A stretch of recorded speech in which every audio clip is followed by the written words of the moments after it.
We're going over what has to be the easiest 3 Michelin star dish, the arpège egg. Not only is this dish easy to make, it's inexpensive, people love it, and the variations are endless. The full recipe is on my website, and the tools I used are linked in the description. Probably the most important ingredient in this dish is the quality of eggs that you get. You wanna have an egg that has a nice thick shell, or it might break when you top it. If you can get something that's local, that's even better. So we wanna have one of these tools. This is called an egg topper. I'll have this linked in the description. You wanna find what is the top of the egg. So the bottom is a little bit more rounded. Top comes to a little bit more of a point. Set that on the eggshell. Next thing that I like to use is a paring knife. Just insert in between the crack. Be very careful not to chip the shell. Gonna remove the top off. You're gonna set the yolk and the white into a separate container. I always like to use 2 different containers. One is for the egg, one is for the shell part that you don't need, or the top. Then we're gonna set the shell back into the carton. Then you just repeat this for how many shells or how many portions you're looking for. Always do a couple extra because stuff happens. Next part is actually probably the most difficult part of this whole recipe. It's cleaning the eggshells. So we have some warm water right here, warm enough that you can deal with it. Take the shell, gonna set it in there, and you're going to push down on this membrane. This process takes quite a bit of patience. If you do it right, most of it should come off in one piece. Just go around the inside of the shell, make sure all of that is removed.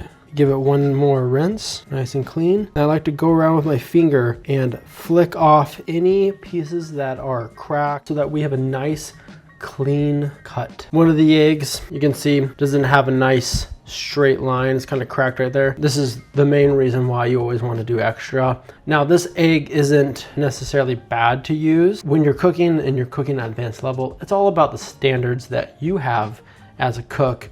And this isn't something that I would want to serve. Doesn't necessarily mean it's bad. So to get the egg yolks in, we want to drain off all the whites. I find that if you use your fingers to kind of pull the clusters of egg white, it makes it slightly easier. We want to be very careful not to break this. So just slide in at an angle, let it slowly roll in there, put it back in the carton so it's ready to go. Cleaning chives is a very important task to do. That way you only get the best looking chives. We're looking for green chives that are as thin as possible. These right here are perfect chives. Something like this, it's green but thicker. But what we really want to avoid is anything that is yellowing and anything that's super wilty that looks like it's been cooked. We have the nicest ones which we'll be using. Usable ones that are a little bit thicker. These are all wilted yellow chives. These will be going for compost. We want to take our chives, line them up, cut off so everything's nice and flat. You want a nice thin blade, and you want to start from the tip and go as far down with the knife as possible. And we want to cut them as small as possible.